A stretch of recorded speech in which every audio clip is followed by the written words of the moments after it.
Bonsoir, bienvenue à nouveau dans le rendez-vous du Hot et du Hard Interview à la télévision. C'est sur la 2, vous le savez. Cette émission existe pour convoquer et reconvoquer la contradiction au service de la vérité autour d'un sujet, d'un objet ou d'un homme. Et le sujet qui nous intéresse ce soir, c'est comment contribuer à améliorer le climat, à alléger le climat sociopolitique au Cameroun en puisant dans les principes de la gouvernance. Et pour débattre de ce sujet, nous sommes allés chercher un précurseur du Hot à l'antenne, à la radio et à la télévision, et c'était notamment sur l'antenne de la chaîne publique, la CRTV, avait créé il y a 20 ans avec Peter Essoka, actuel président du Conseil national de la communication, l'émission Hotline, lignes ouvertes. C'était il y a 25 ans à peu près. Nous l'accueillons ce soir, c'est Hugues François Onana, ancien journaliste de la CRTV. Bonsoir, bienvenue. Mais également titulaire d'un doctorat en sociologie, avec une coloration politique, sociologie politique. Bienvenue dans l'arène. Merci beaucoup. Bienvenue dans le Hot. Merci. Et je le disais... de m'avoir permis de renouer avec les médias après une longue absence. Je soulignais bienvenue dans le Hot parce que vous nous avez habitués avec cette émission Hotline. Je suis l'un des précurseurs des émissions de débat au Cameroun. Je ne pense pas qu'il y ait eu, avant Hotline, avant Lignes ouvertes, beaucoup d'émissions qui ont fait dans ce genre. Et je me réjouis de ce que la chose ait pris une ampleur au plan national, aussi bien sur la chaîne publique que sur les chaînes privées. Et c'est un signe du progrès de notre démocratie, de notre société en général, et je m'en réjouis. Est-ce que ça vous fait de savoir que un des co-présentateurs de Hotline, il y a 25 ans, une émission controversée, pour dire le moins, soit président du Conseil national de la communication aujourd'hui, soit une sorte d'arbitre des médias. Il a le profil de l'emploi, d'autant plus que il a été habitué dans le quotidien de nos travaux, parce que à la CRTV, il était directeur adjoint des programmes radio, et j'étais sous-directeur, donc j'étais son collaborateur le plus direct, même si sa modestie a voulu qu'il me prenne un peu comme un alter ego, ce qui m'a d'abord, j'allais dire dérangé, mais après je m'en suis habitué. Et je crois que Peter Essoka est quelqu'un de très posé, de très juste, qui a des idéaux d'abord qu'on partage, qui sont ceux de rigueur, qui sont ceux de transparence, ceux qui sont ceux de l'amour du travail bien fait, du professionnalisme sans concession. Je crois que Peter Essoka est vraiment à sa place. Il a le profil de l'emploi et je pense que il fait le bon job et tout le monde peut le voir. Et l'émission avait disparu des programmes, de la grille des programmes à la veille d'une élection, il me semble bien. Ce n'est pas seulement à la veille d'une élection, ce n'est pas comme ça que ça s'est passé. Vous voulez que je vous raconte l'histoire de Hotline? Effectivement, la popularité, la crédibilité, l'importance de cette émission dans le paysage sociopolitique de notre pays a créé une grande émulation, mais aussi des grandes suspicions. On prêtait à Peter Essoka et moi-même des ambitions qui n'étaient pas le nôtre. Et il se trouve qu'un jour, le président Idriss Déby était ici, au Cameroun, il était à Yaoundé, et il a fait un tour à Kribi, à la faveur de la pose de la première pierre du pipeline Tchad-Cameroun. Et c'est à ce moment-là que, je crois, le président de la République a demandé à certains de ses collaborateurs d'aller féliciter monsieur le directeur général de la CRTV de cette époque et ses collaborateurs ont Professeur précisé. Gervais Mendozé, Professeur Gervais pour ne pas le citer. Et ses collaborateurs chefs avaient dit au professeur que l'une des raisons pour lesquelles le président vous félicite, c'est pour l'émission Hotline, qu'il écoute et qu'il apprécie. Bon, alors vous savez, dans le contexte de l'époque, avec les entourages, les rivalités, les collaborateurs du DG de la CRTV ont saisi cette occasion pour aller lui dire que, monsieur, faites attention, ce monsieur que le président félicite, il faut faire attention, il peut prendre votre poste. Et il y a eu une réunion extraordinaire de la, comment on peut appeler ça, de la garde rapprochée du directeur général, qui l'ont donc convaincu de retirer cette émission de l'antenne. Ce n'était pas tant pour des raisons politiques, c'était pour des raisons de compétitivité, de concurrence entre les collègues. Et moi, je sais, puisque j'ai un témoin qui nous écoute même, qui a assisté à cette cérémonie, à cette réunion, il nous a dit. Et après, le professeur Gervais Mendozé devait se déplacer pour la France et la Belgique. Vous savez, je vous donne une question. Il devait se déplacer pour la France et la Belgique une semaine plus tard. Ses conseillers l'ont convaincu d'interdire l'émission avant son départ. Et je vous informe que c'est à l'aéroport international de Yaoundé-Simalène qu'il avait signé sur papier en tête, qu'il avait écrit à la main, quelqu'un d'autre avait écrit, il avait signé l'interdiction, fait la suspension de Hotline. Donc, contrairement à ce que les gens ont pensé, ce n'était pas pour des questions politiques.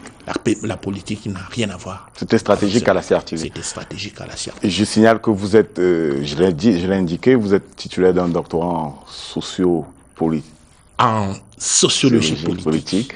Effectivement. Je suis titulaire d'un DEA en sciences politiques, mais un doctorat en sociologie politique. Vous avez commis plusieurs ouvrages. Tout à fait. Vous êtes patron d'un cabinet en stratégie. Oui, en communication et en gouvernance. Non, ce n'est pas à Monatélé.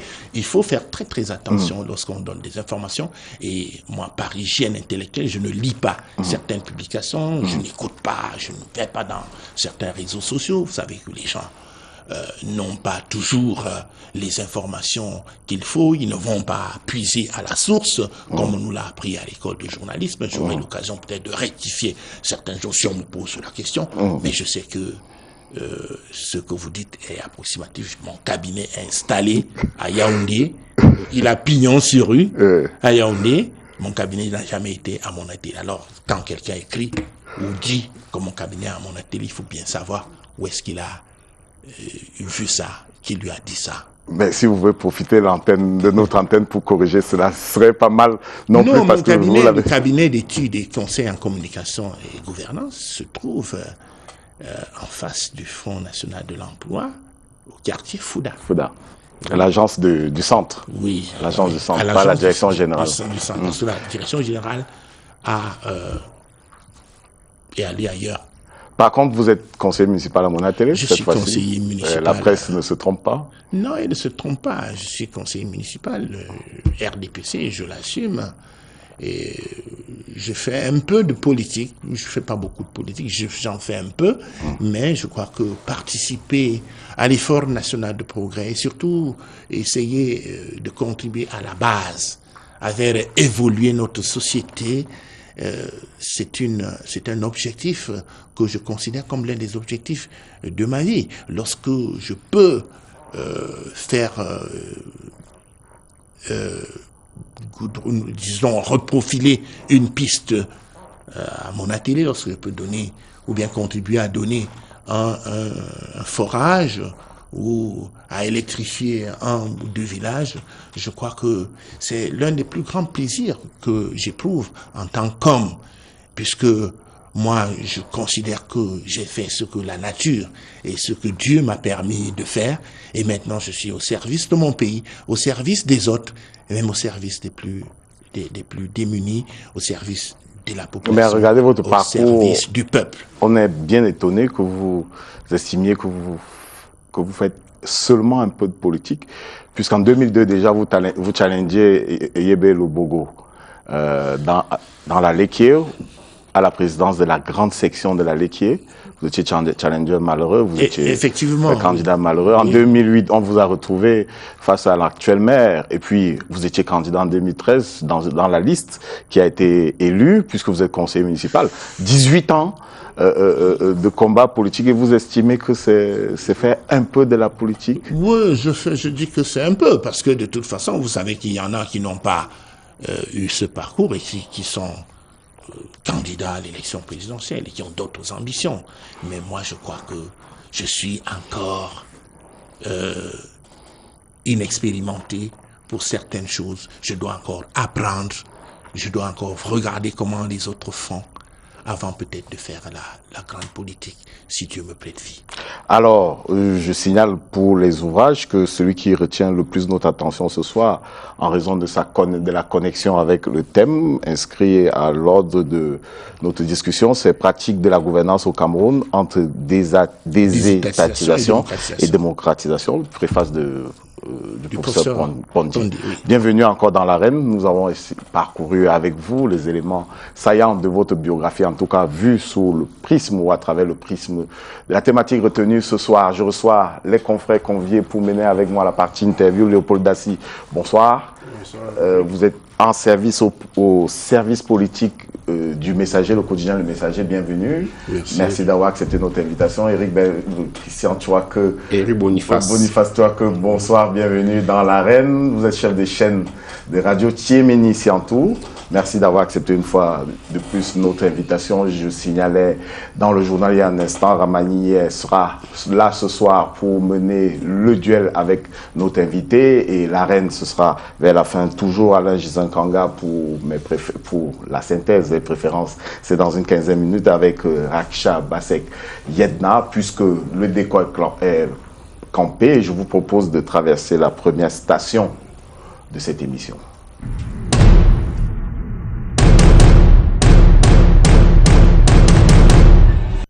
Puisqu'on a un expert ce soir, je voudrais peut-être qu'on essaye de faire une petite explication de texte. Oui. Lorsque nous préparions cette émission, dans vos ouvrages, un cours, on parlait de gouvernance, un autre cours, on parlait de bonne gouvernance. Oui. Alors, quelle est d'après vous la différence entre les deux acceptions? Ce n'est pas d'après moi, c'est d'après la science. Parce que la science est quelque chose de très précis. La gouvernance et la bonne gouvernance ne sont pas la même chose, même si on peut les inscrire dans le même registre. La gouvernance, c'est simplement la bonne administration. C'est l'exercice de l'autorité politique, économique et administrative dans le cadre de la gestion d'un pays à tous les niveaux. La gouvernance, selon certains auteurs comme Catherine Baron, c'est à la fois un art et, j'allais dire, une manière de gouverner en favorisant un mode de gestion des affaires publiques dans un environnement où il existe une pluralité d'acteurs. Dans ce cas précis, l'État n'est plus seulement l'acteur central, mais c'est un acteur parmi tant d'autres. La gouvernance comporte un certain nombre de dogmes, de règles essentielles que je cite pêle-mêle. Il y a la transparence, la responsabilité, l'obligation de rendre compte, la primauté du droit, l'équité, voilà les principes généraux de la gouvernance. Cependant que la bonne gouvernance, c'est un principe qui est entré dans le lexique des sciences sociales au terme du printemps turbulent des années 90. Il s'agissait pour les experts, les missionnaires de la Banque mondiale et du FMI et d'une façon générale des institutions financières multilatérales. Il s'agissait de trouver un substitut au plan d'ajustement structurel qui ont suscité à l'époque, vous vous rappelez, beaucoup de débats, et il y a même eu beaucoup de controverses autour de ces plans d'ajustement structurel, et ici et là, dans les pays où on appliquait ces plans d'ajustement structurel, on a remarqué que les peuples se soulevaient, les syndicats protestaient, tout le monde ruait un peu sur les brancards, et il a fallu donc pour le FMI et la Banque mondiale notamment, il a fallu proposer un nouveau modèle de gestion. Et comme on ne pouvait pas dire à tout le monde que nous abandonnons les plans d'ajustement structurel pour autre chose, on a donc, la Banque mondiale a donc fait un rapport intitulé « L'Afrique subsaharienne de la crise à une croissance économique durable ». Et c'est dans ce rapport qu'est apparu pour la première fois le terme « bonne gouvernance ». Et la bonne gouvernance, comme j'ai l'occasion de le répéter, surtout à mes étudiants, la bonne gouvernance repose sur un soubassement idéologique de type injonctif. La bonne gouvernance, c'est l'idéologie néolibérale qui est derrière. Donc, l'alliance, la mouvance néolibérale s'avance masquée derrière la bonne gouvernance. Alors, il s'agit d'imposer aux pays qui avaient adopté un modèle de gestion dirigiste, n'est-ce pas, ou communiste, il s'agit donc d'imposer à ces pays-là, dont le Cameroun faisait partie, un modèle de gestion libérale, avec donc des lois. Vous savez, le président François Mitterrand, lors du sommet de La Baule, en 1994, avait assujetti 90 avait assujetti l'aide de la France et des Occidentaux à l'adoption par les pays bénéficiaires du modèle de gestion multipartiste, donc de la démocratie libérale. Donc, c'est pour cela que on affirme et on insiste que la bonne gouvernance a des relents idéologiques qui sont importants. C'est vrai qu'on utilise les principes de la bonne administration, mais ce ne sont pas les principes que les gens adoptent forcément de gaieté de cœur. Ce sont des principes qu'on impose.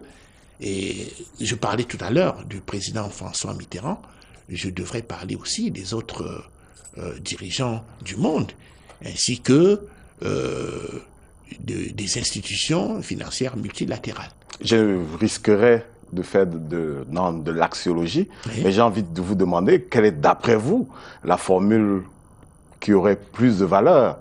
Est-ce que vous pencheriez vers la bonne gouvernance plutôt que vers la gouvernance simplement? C'est difficile de les séparer, puisque de toute façon, la pression existe encore.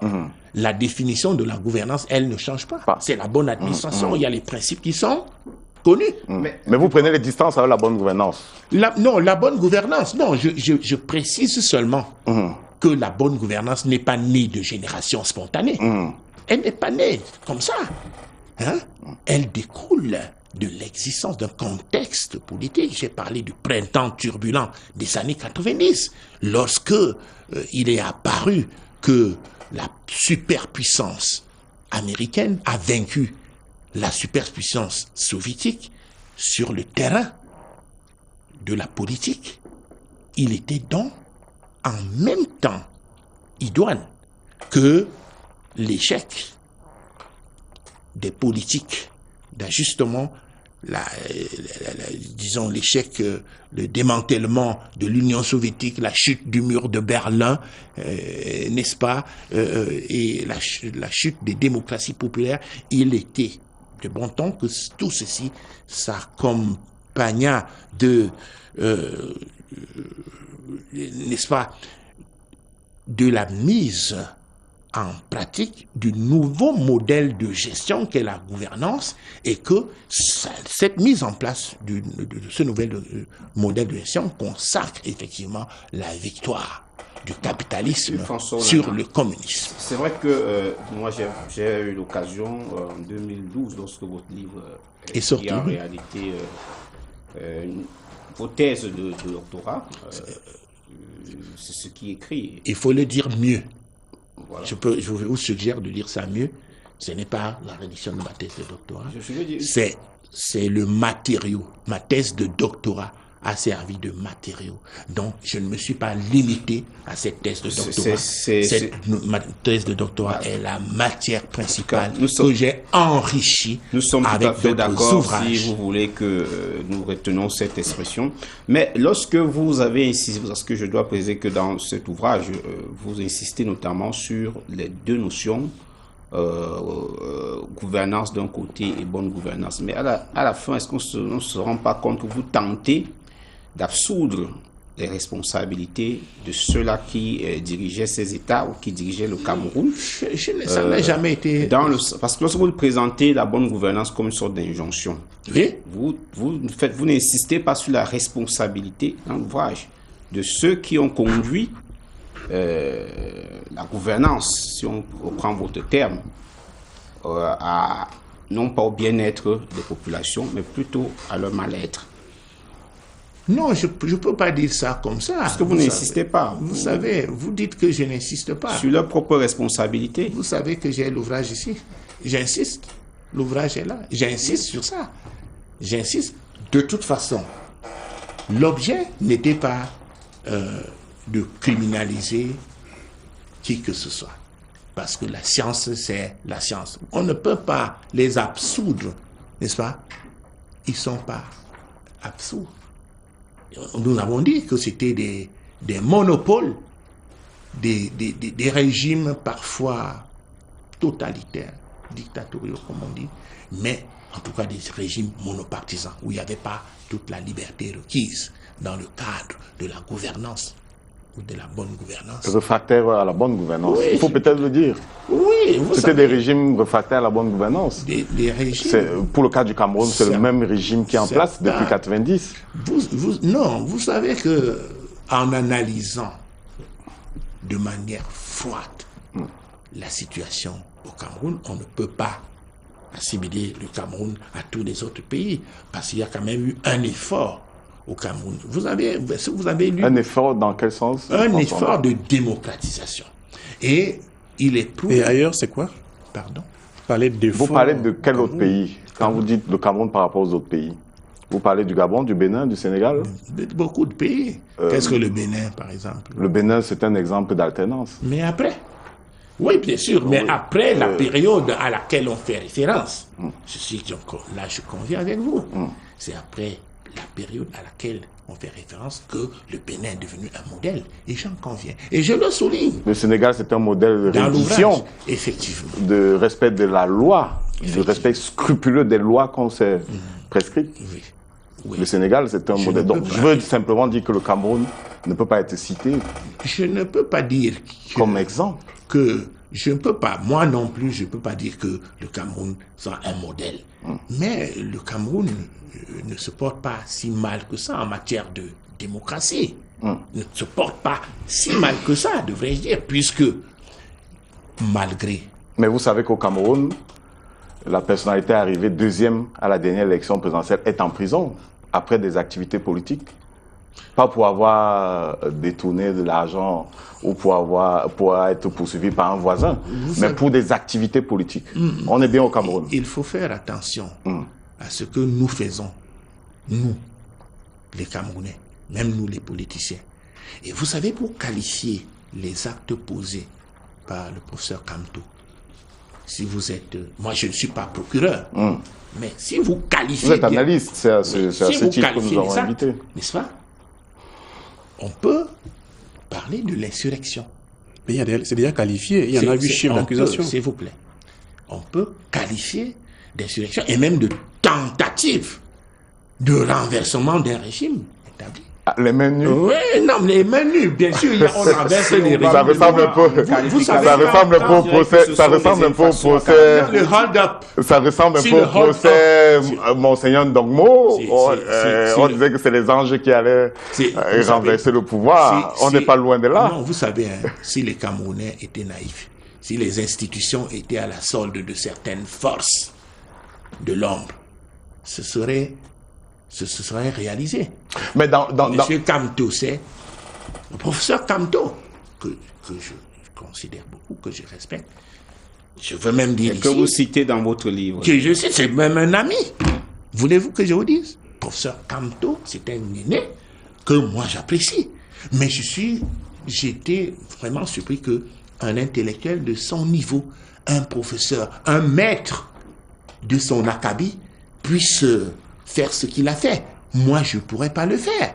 Je crois qu'il a... Et là, vous l'appréciez en tant que... Non, en tant qu'analyste. Analyste scientifique ou bien en tant que politicien? En tant qu'analyste. Et non en tant qu'analyste. Vous savez que quelqu'un qui n'a pas gagné les élections ne peut pas s'auto-proclamer vainqueur. Si vous avez convenance, je voulais vous poser une question. Oui. Sur les définitions de concept de gouvernance, je suis un peu embarrassé par la différenciation entre bonne gouvernance et la gouvernance, parce qu'aujourd'hui, de plus en plus, dans le langage usuel, quand on parle de gouvernance, on pense à la bonne gouvernance. Ça, c'est de manière générique, ça se prend comme cela. Deuxième aspect, dans votre document tout à l'heure, j'ai cru comprendre que vous éteignez ou bien que vous oubliez de mentionner la notion d'efficience. Parce que lorsqu'on parle de gouvernance... Il y a efficacité et même efficience. Oui, vous permettez, je vais retenir l'aspect qui m'intéresse depuis ce soir. Ouais. C'est la notion d'efficience. Ça veut dire que dans une organisation donnée, c'est pas seulement l'État, ça peut être infra ou même supra-étatique. Lorsqu'on parle d'organisation, lorsqu'on parle d'évaluation de management, au bout du compte, on voit les résultats. Si le résultat il est efficient, on parle de bonne gouvernance. Si par contre le résultat n'est pas efficient, il est bon donc on parle de mauvaise gouvernance, puisque cela existe. Mais dans votre référent, dans votre propos introduit, je ne l'ai pas entendu dire, et je suis resté sur ma faim, si vous permettez que je décline une deuxième chose. Vous restez également seulement sur la notion politique de la gouvernance. Il y a un aspect purement économique en termes de gestion de la vie au quotidien des populations, qui peut être, on peut l'évaluer à votre niveau, vous êtes conseiller municipal, dans votre cas de Monatélé, déjà, on peut se demander si vous, en tant que conseiller municipal, votre administration de Monatélé a une gestion efficiente ou pas. Vous devez le dire. Et on peut dire là, si vous êtes dans une bonne ou dans une mauvaise gouvernance. Ça, c'est la précision que je tenais à faire. Je voudrais d'abord dire que sur le plan de la manipulation des concepts, il n'y a aucun doute. Même si on le dit dans toutes les presses, dans toutes les radios, même si on l'écrit, je vous dis comme quelqu'un qui a étudié ça en profondeur, je vous dis que dire bonne gouvernance est une tautologie. C'est une tautologie. N'est-ce pas? Non, je suis pas. C'est une. Moi, je vous dis. Je vous dis. Faut me convaincre. Ex-cathédra. Je vous dis que dire bonne gouvernance est une tautologie. On dit gouvernance. Mais on dit mauvaise gouvernance aussi, ça existe. Hein? Non, voilà. On peut dire mauvaise gouvernance, mais pas bonne gouvernance. Non. Le contraire de la mauvaise gouvernance, c'est pas la bonne gouvernance. C'est laquelle alors? C'est la gouvernance. C'est comme ça. Le contraire de la mauvaise gouvernance, c'est la gouvernance. Puisque la gouvernance, c'est la bonne administration. On dit bonne administration ou mauvaise administration, mais bonne gouvernance, c'est un concept qui a été inventé et qui est appliqué uniquement. Est-ce qu'on parle de bonne gouvernance en France? Je suis au Cameroun. Non. Parce que les problèmes qui se posent ici ne se posent pas en France. Là, je parle comme... Mais vous l'avez dit vous-même. Oui. Avant 90, il n'y a pas les libertés publiques, les libertés individuelles ne sont pas consacrés, ne sont pas, en tout cas, promus. On l'a dit, et ça a été le président français a dû conditionner l'aide au développement par le respect de ces libertés-là. Et c'est à ce moment qu'on constate l'avènement du concept de bonne gouvernance. C'est-à-dire que ça vient dans un contexte précis. Tout à fait. Le contexte de l'Afrique où on piétine les droits, les droits fondamentaux des uns et des autres. On a voulu insister sur la gouvernance en mettant bonne, n'est-ce pas? Mais que, étymologiquement, la gouvernance est déjà bonne. Mais peut-être parce que les journalistes disent bonne gouvernance parce que c'est encore d'actualité chez nous. Est-ce que vous pensez que les problèmes que la bonne gouvernance voulait régler sont déjà résorbés? Non, je ne pense pas. Donc, il y a lieu de parler encore de bonne gouvernance chez nous. Et la gouvernance en rapport avec les injonctions. On ne parle de la bonne gouvernance que par rapport à ceux qui l'ont imposée. Mais pourquoi les dirigeants africains ont attendu les injonctions pour mettre en œuvre la bonne gouvernance? Très bonne question. Moi, je pense que il faut questionner, n'est-ce pas, le sérieux de nos hommes politiques sur le plan global. Il faut questionner ça. On ne peut pas fermer les yeux. Quand vous parlez d'hommes politiques, vous parlez des gouvernants ou bien de n'importe quel homme politique? Non, je parle... La décision... Vous ne pensez pas... Je n'ai pas peur des gouvernants. Peut-être que vous ne savez pas quelle est la liberté de ton qui est la mienne. Je parle comme ça. Même quand j'étais à la CRTV, à la radio, à la télé, je ne change pas de langage. Et on sait, même le pouvoir, même le régime sait que c'est mon style. Et si on m'a laissé, et on faisait allusion à Hotline tout à l'heure, et c'est pour ça que je mets souvent un bémol à ce que les gens disent globalement, n'est-ce pas, sur le plan des libertés. En tant qu'intellectuel, c'est compréhensible. Pardon? En tant qu'intellectuel, c'est compréhensible. Oui. Et donc, lorsque vous parlez d'hommes politiques, vous parlez des gouvernants. Des gouvernants. On ne peut pas absoudre les gouvernants. On ne peut pas. Parce qu'on a vu que la bonne gouvernance a voulu introduire quoi? N'est-ce pas? Il repose sur... elle se situe, comme j'ai coutume de le dire, au confluent de deux processus concomitants. Un processus de désétatisation, d'essence économique, et un processus de démocratisation de nature politique. Je crois que je réponds un peu. Oui, c'est cet angle-là, on peut comprendre. Alors, le processus de désétatisation d'essence économique s'est déployé au Cameroun, par exemple, à travers la privatisation d'un certain nombre de sociétés. Imposé. Je l'ai déjà dit. Oui, je veux de la vôtre. Tout à fait. Je l'ai déjà dit, puisque quand j'énonce les faits, quand je parle de science, la science n'a pas de couleur. Ni d'émotion. Si ça vous attrape, vous êtes mort en guerre, comme on dit. On considère que cette règle touche telle ou telle personne. Si vous êtes s'il n'y a pas de démocratie chez vous, ça vous touche. Bon, alors la désétatisation, donc, c'est le désengagement de l'État, essentiellement du secteur productif, et puis, afin que cet État-là se consacre ou se concentre dans ses missions régaliennes, qui sont par exemple la défense, l'éducation, la santé. Bon, nous avons donc vu comment ces privatisations ont été menées. Même si, en lisant bien mon ouvrage, j'ai dénoncé le fait que ces privatisations ont été mêlées de procédés attentatoires à la bonne gouvernance. Hein? Et il y a eu beaucoup de corruption dedans. Et je l'affirme et je le dénonce. Je le décris, puisque le scientifique ne se contente pas de dénoncer. Il décrit d'abord, il constate d'abord les faits. Parce que dans le métier, que vous exercez et que j'exerce encore par moment, les faits sont sacrés, les commentaires sont libres. Alors, l'État s'est donc désengagé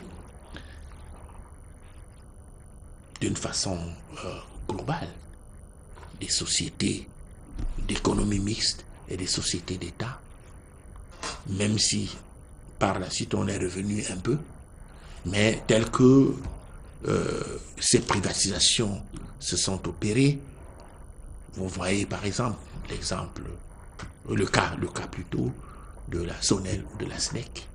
On ne peut pas privatiser la gestion de l'eau dans un pays, on ne peut pas privatiser la gestion de l'électricité, on ne peut pas... Mais la Camouatte, c'est une entreprise publique. Privatiser les... La Camouatte est une entreprise. Attendez, oui, mais on avait privatisé d'abord. Juste la commercialisation avec la CDE. On avait privatisé. Mais on avait privatisé. Il y avait un fermier qui était privé, mais la Camouatte... Non, on avait privatisé. Et quand on entre dans cette privatisation, là, on se rend même à l'évidence que c'était une... Mais il y a des modèles de réussite de privatisation. La Camtel Mobile. Et je ne veux pas citer MTN qui a repris Camtel Mobile. Il semble que MTN fasse plus d'efforts que Camtel Mobile. On est d'accord? Au moins, on peut être d'accord dessus. Mais Camtel, il y a des modèles de... MTN n'est pas... il semble que Camrail fasse plus d'efforts que... non, MTN n'est pas une société camerounaise. La régie Fercam. S'il vous plaît. MTN n'est pas une société camerounaise. Oui, c'est ce que j'ai dit. Elle n'est pas une société camerounaise. Mais Camtel Mobile a été privatisé. Et on a privatisé... Régie Fercam a été privatisé. Et on a privatisé la souveraineté du Cameroun dans ce domaine. Vous savez, moi, je suis politique. Mais je parle de la qualité du service, François Onana. La qualité du service de Camrail, c'est lequel? C'est qu'on transporte beaucoup plus les bêtes que les hommes. Et on l'a dénoncé. Vous-même, vous savez qu'on avait conçu ça beaucoup plus pour transporter les bêtes. La marchandise. Maintenant, oui, la marchandise. Il n'y a pas que les bêtes. Les porcs et les vaches, la marchandise. Hein? Et il y a cette marchandise qui alimente le Grand Nord.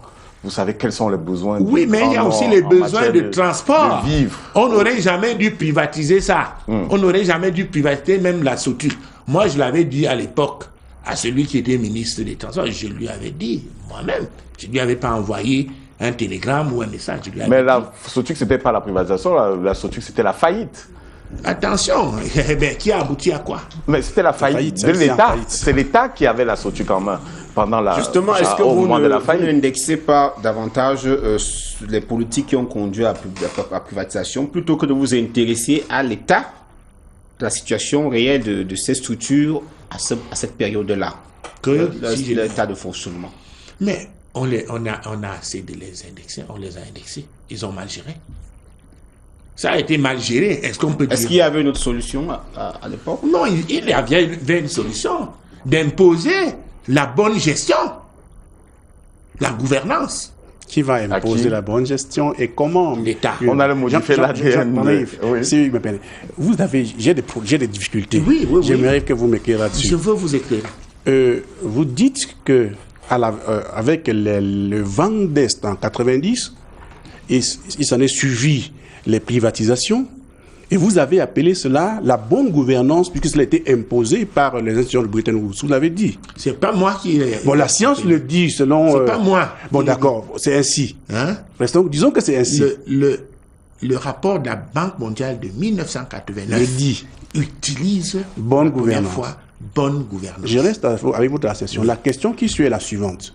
Si, en 1990, dans cette mouvance-là, toutes les privatisations sont faites au nom de la réussite ou bien de la bonne manière de faire, en termes de résultats, dans les pays où les PAS sont imposés, comment se fait-il donc qu'à la fin, on en arrive avec ce résultat scandaleux?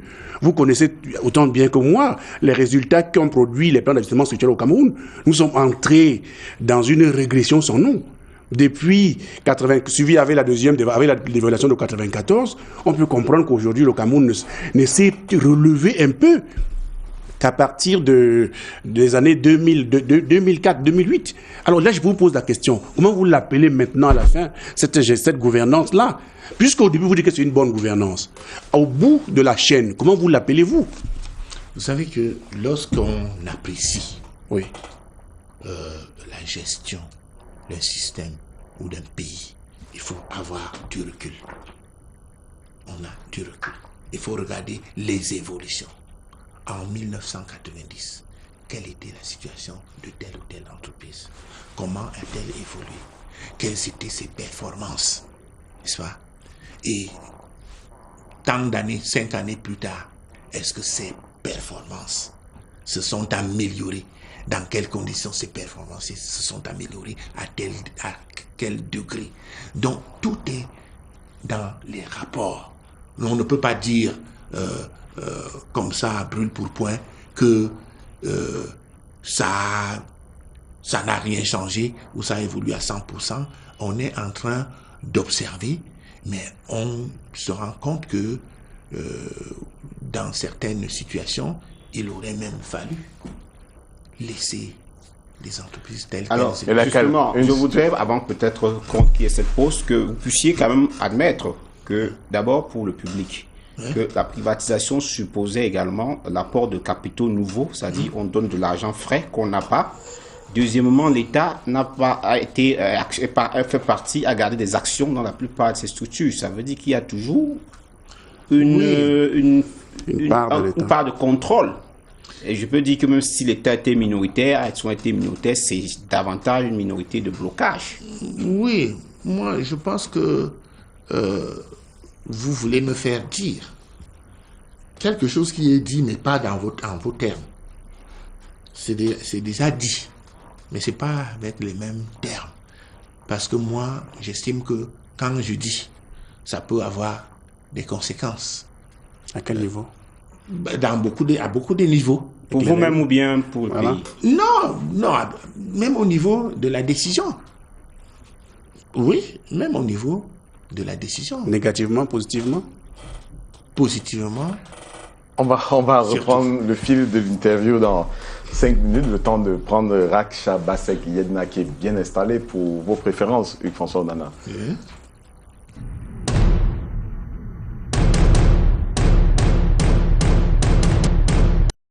Bonsoir Raksha, bienvenue dans l'arène. Merci. Vous avez l'invité pour 5 minutes. Merci Rodrigue et merci encore d'avoir accepté d'être chez nous à l'arène et de jouer au jeu des préférences. Donc je vais vous dire bonsoir Hugues François Onana ou bonsoir De Paul. Bonsoir. Madame. De Paul, ça vous dit quelque chose? De Paul, je m'appelle Hugues François De Paul. Je sais que vous avez cherché dans les... Bon, je suis Onana Hugues François De Paul, mais j'aurais pu aussi organiser, n'est-ce pas, une association des homonymes du président, parce qu'il y a Paul dans mon nom, n'est-ce pas, pour me faire un peu du beurre. Moussé, on va dire, d'accord. Et si je vous disais Aoundjoura? C'est le nom par lequel les gens m'appellent au village, c'est le nom traditionnel. Oui. C'est un de mes ancêtres. Et vous savez, je suis un homme moderne, mais aussi je suis ancré dans la tradition, c'est-à-dire dans les valeurs culturelles qui sont les nôtres. Je suis de Zopsila, de l'arrondissement de Bonatélé, de l'ethnie Vognamier. Les Vognamiers, c'est les étones les plus nombreux. Ils sont dans tous les arrondissements de la Léké. Et quand vous évoquez, mon ancêtre s'appelait Onana Wandjoura. Onana Wandjoura. Donc, celui qui vous a dit ça, c'est quelqu'un qui me connaît. J'ai de bonnes sources alors. Vous avez une bonne source, c'est vrai. D'accord. Vous avez parlé de valeurs, vous êtes quelqu'un de ponctuel. Selon une de mes sources encore. J'essaie. Oui, selon une de mes sources, quand vous étiez DRH, directeur des ressources humaines à l'époque, vous arriviez à la CRTV. À la CRTV, bien sûr. Vous arriviez toujours avant 8 heures du matin et vous forciez vos collaborateurs à arriver à 7 heures aussi. Oui, j'ai toujours travaillé au moins 12 heures par jour. 12 heures. Oui. Et ce n'est pas seulement quand j'étais directeur des ressources humaines. Depuis que je travaille, j'ai d'abord travaillé à l'Assemblée nationale du Cameroun. J'ai pris l'habitude d'y aller à 7h30. Je rentrais, quand j'étais à l'Assemblée, je rentrais à 17h, comme tout le monde. À l'époque, il y avait la pause de midi. Donc, on revenait à 14h30, je rentrais à 17h. Mais depuis que je travaille, je suis journaliste, je sors de ma maison à 7h moins, à 6h30, pour ne rentrer qu'après le travail. Et avec les responsabilités, par exemple le poste de directeur des ressources humaines, même si aujourd'hui il y a aussi des contestations à ce niveau, c'est pas ça l'objet de notre entretien. Et lorsque je me retrouvais dans mon bureau avec 17 parapheurs, 18 parapheurs, parce que tout ce que le directeur général avait à faire relativement aux ressources humaines, c'est moi qui ai tracé ça. De la mort de mon patron, qui était directeur des ressources humaines, j'étais son adjoint. J'ai donc assumé un intérim de fait, mais je crois que tout le monde sait que j'ai travaillé comme un bon diable. Et surtout, vous insistez sur le fait que je voulais faire travailler tout le monde. Je suis d'ailleurs auteur, ou alors, pour dire vrai, initiateur d'une célèbre note, n'est-ce pas, qui a restauré les heures de travail à la CRTV à 7h30. Et pourquoi j'ai fait cela? J'ai fait cela parce qu'un jour où j'ai été amené à faire une tournée, une petite visite d'inspection de mes services, mon bureau était alors à la radio, et je suis allé en balade au siège de la direction des ressources humaines, comme le bureau de mon directeur défunt n'était pas encore ouvert. J'ai travaillé au secrétariat de mon directeur avec la secrétaire et les deux chauffeurs. Bon, alors, j'ai remarqué, je suis parti de la radio vers 9h30, 10h, j'ai remarqué, j'ai trouvé qu'à la CRTV, 8e étage, j'ai fait le tour. C'est un tour, hein. J'ai fait le tour, j'ouvrais chaque porte, toutes les portes étaient fermées. Je suis rentré, j'ai instauré une fiche de présence, là, j'ai fait signer au directeur général une note réorganisant les heures de travail à la CRTV, à l'exception des gens qui avaient des programmes spéciaux. Si vous avez un journal à 20h, on ne va pas vous demander de venir à 7h30. À 7h30. Alors, à l'exception des gens qui avaient des programmes spéciaux, n'est-ce pas, à des contraintes spéciales, tous les autres devaient venir au travail. On dira donc à 7h30 pour rentrer à 15h30. On dira donc que vous êtes le Superman de la ponctualité partout où vous êtes. J'essaye d'être non seulement la ponctualité, j'essaye de bien travailler. En réalité, je suis un perfectionniste et ça ne me vaut pas. Je vous assure. Et c'est ça qui me dérange. Et c'est pour ça que moi, je voudrais travailler peut-être jusqu'à la fin de mes jours sur la gouvernance, n'est-ce pas? Il faut que les Camerounais travaillent et qu'ils travaillent dans les règles, dans les normes, n'est-ce pas? Et en essayant de respecter d'abord le travail, les usagers, en essayant de gagner son pain normalement. Je demandais à mes collaborateurs, vous venez pas au travail, mais dès le 24, vous êtes à votre banque, vous touchez votre argent. On vous revoit, et j'ai expérimenté ça, on vous les revoit vers le 19, le 20, parce que le salaire est proche. Et après, vers le 30, ils ne sont plus là. Je leur ai donc dit, messieurs, le salaire est la contrepartie du travail. Et si vous ne travaillez pas, je vais couper votre salaire. Merci. Ça ne m'a pas valu seulement les amis. Oui. Alors, vous êtes numéro 11 vous êtes numéro 11 de votre fratrie.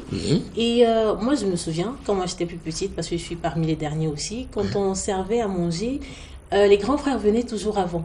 Et le dernier, mon petit frère Isaac, il se plaignait toujours que la nourriture est finie, on a laissé la petite viande. Vous êtes grand aujourd'hui, est-ce que vous vivez encore ça? Non, je n'ai plus de problème de nourriture. Non, dans les réunions de famille, Oui, dans les réunions de famille. Oui, bon, en tout cas, c'est pour me replonger un peu dans la nature. On vit un peu ça, hein, des gens qui arrivent en retard quand les aînés se sont déjà servis. Mais là, comme j'ai vécu ça dans mon milieu, je tiens à ce que les petits soient toujours servis, peut-être avant. D'accord, je ne serai donc pas la seule aujourd'hui à vous poser des questions. Il y a quelqu'un qui a tenu à vous poser une question. On va la regarder.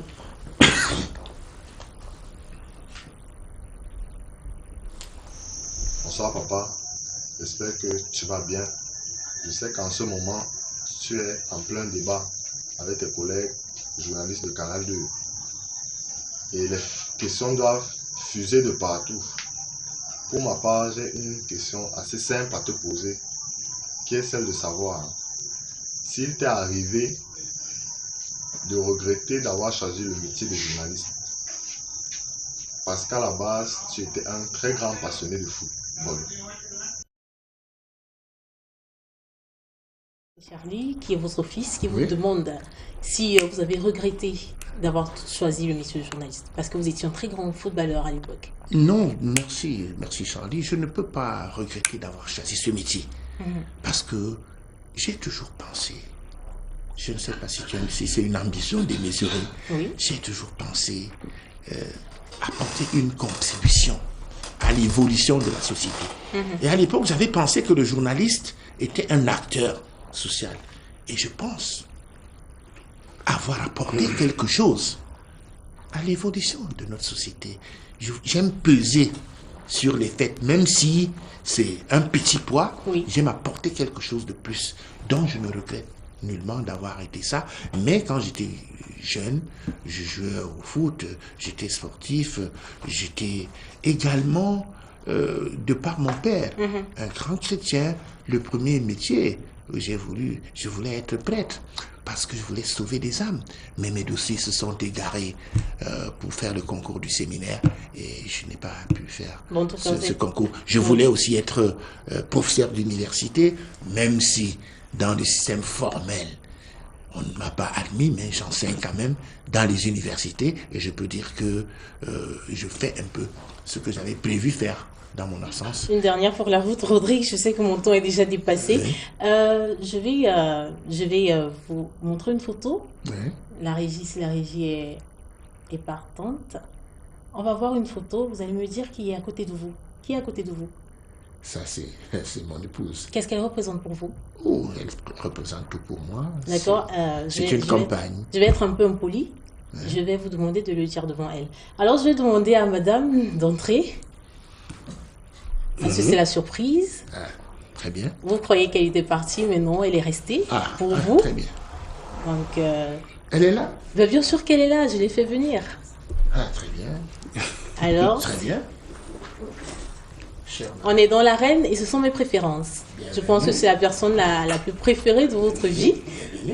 Elle va s'asseoir. Madame Onana, merci beaucoup. Alors, on est avec Madame Jeanne Onana, qui est l'épouse de Monsieur Hugues de Paul François Onana.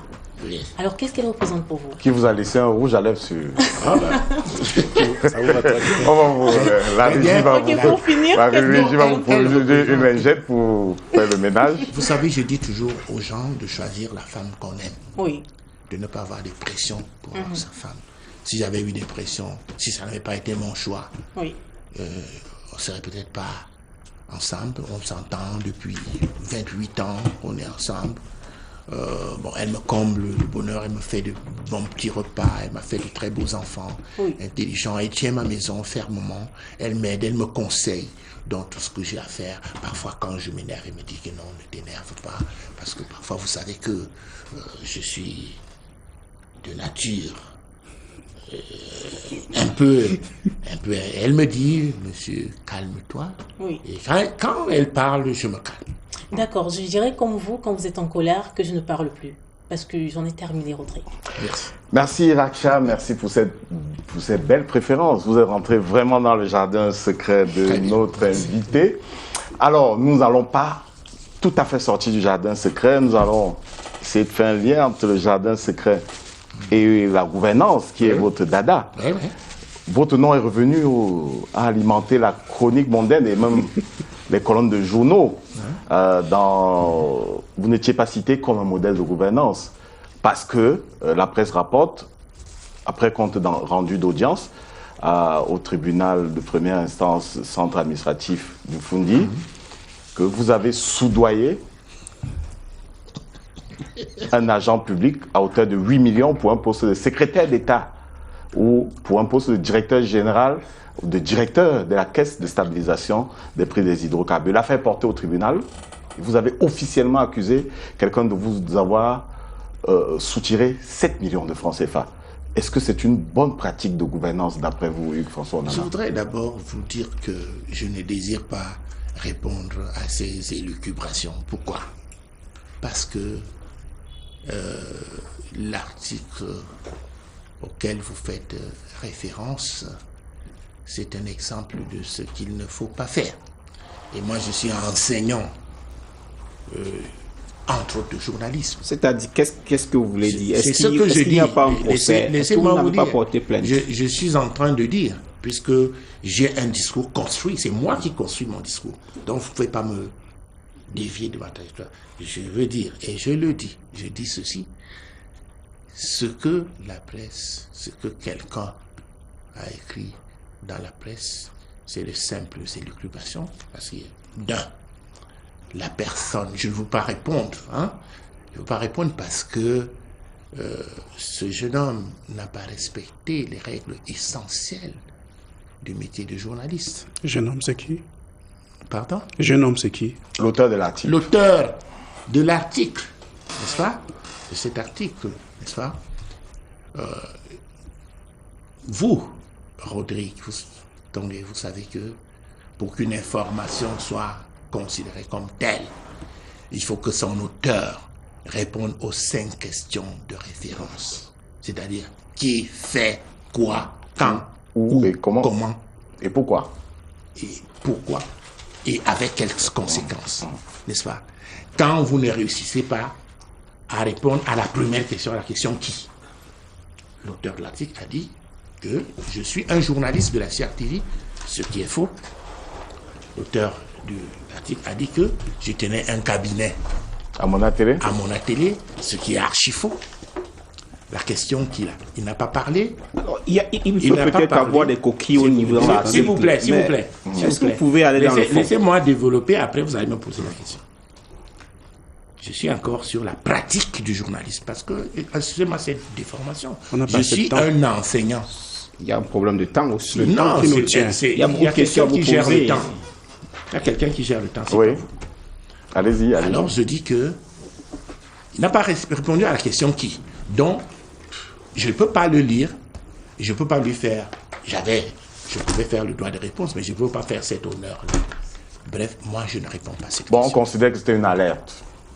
Bon. C'était donc une alerte, ce n'était pas un article de presse. On a convenu tous ensemble que c'est ça, mais ça reste une alerte. Ça reste que vous avez poursuivi quelqu'un devant les tribunaux pour vous avoir escroqué 7 millions de francs.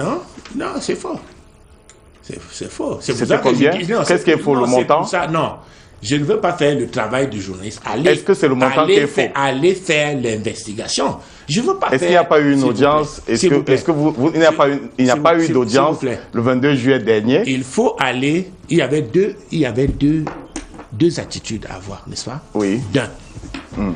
De rendre compte fidèlement de ce qui s'est passé, de ce que j'ai dit et de ce que le procureur a retenu. Ça n'a pas été fait. Sur l'affaire. Ça n'a pas été fait. C'est-à-dire qu'on a parlé d'un problème de corruption. Il ne s'agit pas de ça. C'est pour ça qu'il dit que je n'aime pas. Je ne voudrais pas donner l'occasion à des personnes mal intentionnées de régler des comptes. Moi, je sais qu'il y a des comptes à régler. Il y a peut-être... aussi Donc, en clair, vous n'avez jamais sollicité le poste de manière directe de directeur général de la caisse de stabilisation des prix des hydrocarbures? Jamais sollicité. Moi, j'apprenais même par votre article qu'on paye des postes. Moi, je ne suis pas au courant. Mais pourquoi vous avez poursuivi M. Atangana? Non, vous savez, ça c'est mon problème à moi. Je l'ai poursuivi. Et si vous demandez au procureur, pour abus, il y a abus de confiance, usurpation de titre. De titre 2? Il a usurpé un titre. Lequel? Il a dit qu'il était un proche d'un haut commis de l'État que je ne cite pas. Oui. C'est Et que vous rendez service en tant que tel. Ce n'était pas... Non, c'est pour ça qu'il dit que ne m'amenez pas sur ce terrain. Vraiment, il y a des questions auxquelles je ne voudrais pas... Oui, mais évoquons au moins ce qui est sur la place publique. Il y a une affaire qui est inscrite au rôle du TPI, il y a du fonds du centre administratif. Vous savez que nous n'avons pas le droit de discuter d'une affaire qui est inscrite au rôle, c'est vrai. Nous n'avons pas ce droit-là. Nous n'avons pas le droit, nous n'avons pas le droit de faire des commentaires tendancieux. Justement. Nous n'avons pas le droit de faire des commentaires tendancieux, mais nous avons le droit de raconter ce qui s'est passé. N'a jamais été dit à l'audience. C'est pour ça qu'il y a des comptes rendus d'audience. Oui. On peut dire. Non, je dis que le petit, le jeune journaliste, n'est-ce pas, que j'ai rencontré à la prochaine audience, il faisait pitié devant lui. Je l'ai invité à venir à mon bureau. Je lui ai dit que, ne serait-ce que parce que sur votre père, parce que je l'ai regardé, il avait un peu l'âge de mes enfants. J'ai eu pitié de lui. Je lui ai dit que non. Quand vous êtes dans une situation comme ça, moi je ne suis pas difficile, je suis accessible. La preuve c'est que vous venez maintenant me rencontrer. Vous aurez pu me rencontrer pour me demander qu'est-ce qu'il y a. Mais François Nana, il y a un article qui circule sur les réseaux sociaux qui vous accable. Enfin, oui, c'est accablant pour vous. Vous avez une occasion en or, en Mondovision, de corriger ce qui est dit sur vous sur les réseaux sociaux. Vous avez été cité ici vous avez été présenté comme un chantre de la gouvernance. Est-ce que vous vous doutez un instant que ça puisse saper votre image de chantre de la gouvernance si, après cette émission, le public avait l'impression que vous évitez d'évoquer l'affaire? On peut simplement dire ce qui est inscrit au rôle de cette affaire. Dire de quoi il s'agit. Voilà, de quoi il s'agit. C'est ce que j'ai dit. J'ai déjà dit. Vous avez dit... D'escroquerie, d'abus de contrôle, d'usurpation de titres. Il a usurpé un titre. Vous lui reprochez quoi? Comment vous dites que ce n'était pas 7 millions. Vous pouvez au moins nous dire de quoi il s'agit. Escroquerie de quoi et comment? Je vous dis que, n'est-ce pas, pour l'amour que j'ai pour vous et pour les gens qui écrivent dans les réseaux sociaux, parce que c'est qu'ils m'aiment beaucoup, c'est pour ça qu'ils s'intéressent à moi. C'est pour ça qu'ils écrivent, n'est-ce pas? Parce qu'ils savent pertinemment, ils le savent, ils n'écrivent pas ça en ignorant que ce qu'ils écrivent, c'est une entreprise de sabotage. C'est ce qu'on appelle la désinformation, l'intoxication, la délation. Et par hygiène intellectuelle, je ne lis pas ce qui s'écrit. Vous préférez laisser la mauvaise version prospérer. Vous savez que... Vous préférez laisser la mauvaise version. Je vous dis que... Ou le mensonge prospérer. Les gens sont libres. Et je vous dis par principe. Le mensonge va plus vite, court plus vite que la vérité. Alors, M. Atangana, a dit au cours de l'audience, M. Atangana qui est incarcéré à la prison. Il ne s'appelle pas M. Atangana. C'est un nom que je lui donne. Oui, M. X, ouais. Il a dit. Qui est incarcéré en ce moment. Qui est incarcéré. Il est incarcéré, François Nana. Bien sûr. Voilà. Après votre plainte. Oui, il est incarcéré. Alors, il dit que vous lui avez prêté de l'argent avec intérêt. C'est ce qu'il dit à l'audience. Cette fois-ci, vous pouvez me faire confiance. Oui, ça c'est vrai. Voilà. Vous lui avez prêté de l'argent et il vous a emprunté de l'argent pour un remboursement avec taux d'intérêt de 300%. 300%. 30%. Ah, vous voyez, vous 300%, c'est ce qu'il dit. Vous vous contredisez. Non. Donc vous dites, est-ce que c'est 30%? 300%. D'abord, s'il vous plaît. Comme j'ai décidé, vous insistez. Mais vous avez refuté. Vous avez dit qu'il ne s'agissait pas de ça. Il ne s'agissait pas de prêt d'argent avec remboursement, avec taux d'intérêt. Il s'agissait d'autre chose. Il faut pas. Et donc, je préfère. La lettre qui est servie sur les réseaux sociaux indique qu'en réalité, il vous a promis un poste, celui du directeur de la caisse de stabilisation des prix des hydrocarbures, occupé par un compatriote originaire des régions, de la région du Nord-Ouest, qui serait lui-même en mal parce que, étant soupçonné d'appartenir à tel ou tel réseau qu'on ne citera pas, que c'était une bonne occasion pour vous de rebondir et donc vous lui avez remis 7 millions. Impossible. Parce que d'abord, par principe, d'abord, vous imaginez que je peux moi, Hugues François Onana, qui non seulement, parce que je regarde, vous avez convoqué, faire venir ma femme, je regarde ma femme en face. Vous savez que on a même des enfants qui font les concours et tout ça, qui sont dans... Parfois, on vous dit que pour que votre enfant ait ceci, il faut aller donner 5 000 francs. Je n'ai jamais fait ça. Je ne fais jamais dans la corruption. Donc, si vous entendez même le pape dire que Onana m'a corrompu ou il a tenté de me corrompre, sachez que c'est faux. Puisque par principe, dans l'âme, j'ai consacré ma vie à ça. Donc, dans l'âme. Donc, c'est pour ça que je ne réponds pas à ça. Hein? Moi, je me bats. Je suis un activiste même de la lutte anticorruption. C'est pour ça que je rencontre régulièrement le révérend docteur Massingams. Et dernièrement, j'ai rencontré, je le dis, les plus hautes autorités de l'État pour leur parler de gouvernance à mon initiative. Et on a daigné me recevoir. Oui, François, et j'ai parlé de gouvernance et de lutte contre la corruption à ces sommités de la République. Oui, monsieur. Et j'ai proposé... S'il vous plaît, permettez que je vous pose une petite question. Dernière question avant le duel. Oui. Que je chute. Vous avez... Que je chute. Et j'ai proposé aux hautes autorités de l'État, ça, ma lecture de la situation actuelle de la lutte contre la corruption, de l'opération Épervier. Et ça, ce n'est pas, c'est impossible que je sois permettez que je pose la petite question. Vous dites, vous avez avoué là tout à l'heure. Avoué? Oui, vous l'avez dit. Que vous étiez au tribunal pour escroquerie. Ce mot est bien de vous. Oui. Bien, mais non. Pourquoi est-ce que vous ne pouvez pas préciser comment est-ce qu'on vous a escroqué? Si quelqu'un se présente à vous. On vous a escroqué, vous ne pouvez pas dire quoi. Si quelqu'un se présente à vous comme un ami, un ancien ami de votre père qui est mort il y a environ 40 ans. Pour le cas de l'espèce, il s'est présenté à vous comme étant un proche du secrétaire général de la présidence de la République. Un parent d'abord, parce que oui. vous voyez... Un projet du proche. Non, vous savez un parent est proche. On prend le problème sous l'angle que vous souhaitez. On va pas chipoter dessus. Un parent, c'est un proche. Je vous dis que lui s'est présenté à moi comme étant un disciple de mon père, qui était une grande autorité morale chez nous, un ancien séminariste, collaborateur tout très proche du Premier ministre André-Marie Mbida, et enseignant aussi, directeur du cours complémentaire du Tala, et dans l'arrondissement de Monatéli actuel, et quelqu'un se présente à vous et vous dit que votre papa m'a aidé, il m'a hébergé. Vous lui faites confiance. Et quand cette personne vient vous dire, par exemple, je vous dis une des choses, que son fils, c'est-à-dire le filleul de votre père, son fils est interné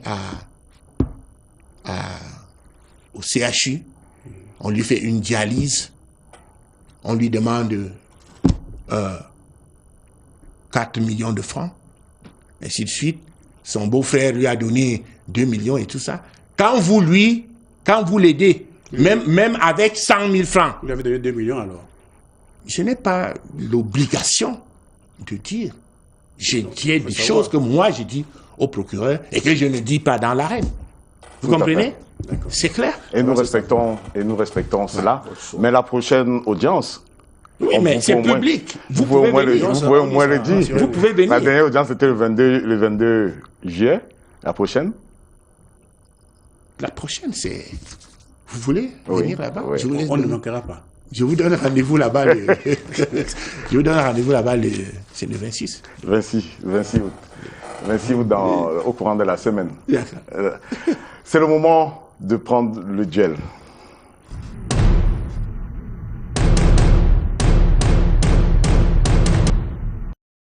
Avec Ramani hier, qui est politologue, chercheur au Centre d'études stratégiques de l'école doctorale de l'Université de Soie, de l'école doctorale des sciences politiques de l'Université de Yaoundé de Soie. Vous voulez qu'on soit précis dessus. Merci, nous avez écouté pendant plus de 45 minutes. Je vous ai vu prendre beaucoup de notes également. Et vous avez 2 formules pour entrer dans l'arène ce soir. Vous pouvez faire des commentaires, émettre un avis sur ce qui a été dit ici depuis le début de l'émission, ou adresser directement des questions à l'invité. Est-ce que je peux faire les deux? Oui. Très bien. Bonsoir, Dr Onana. Bonsoir. Alors, je vous ai suivi avec beaucoup d'intérêt. Je tiens d'abord à vous féliciter à mon niveau, parce que ce n'est pas tous les professeurs d'université qui écrivent. Il y en a qui donnent leur cours, vont se coucher et parfois ne publient pas un livre. Parce qu'une thèse, un article, un livre, c'est 3 choses différentes. J'ai effectivement lu votre livre. Peut-être que je n'ai pas bien compris votre livre. Il y a dans les années antérieures, je trouvais souvent ça au poteau. Vous savez qu'un grand auteur, c'est aussi celui-là dont on peut trouver les livres au poteau. Ce n'est pas une malédiction en soi. Mais quand je vous ai écouté... Et vous avez trouvé au poteau? Il y a quelques années, quelques temps, à l'époque, j'étais étudiant à l'école doctorale à l'époque. Ouais. Je devais être en 2A de sciences ou quelque chose comme ça. Donc je disais, mais je n'ai pas d'exemplaire. Cependant, j'avais photocopié certaines parties à l'époque, en débrouillardise d'étudiants, vous vous souvenez.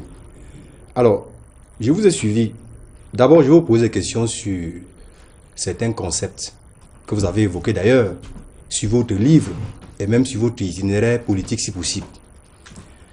Vous avez, dès le départ, reçu des questions.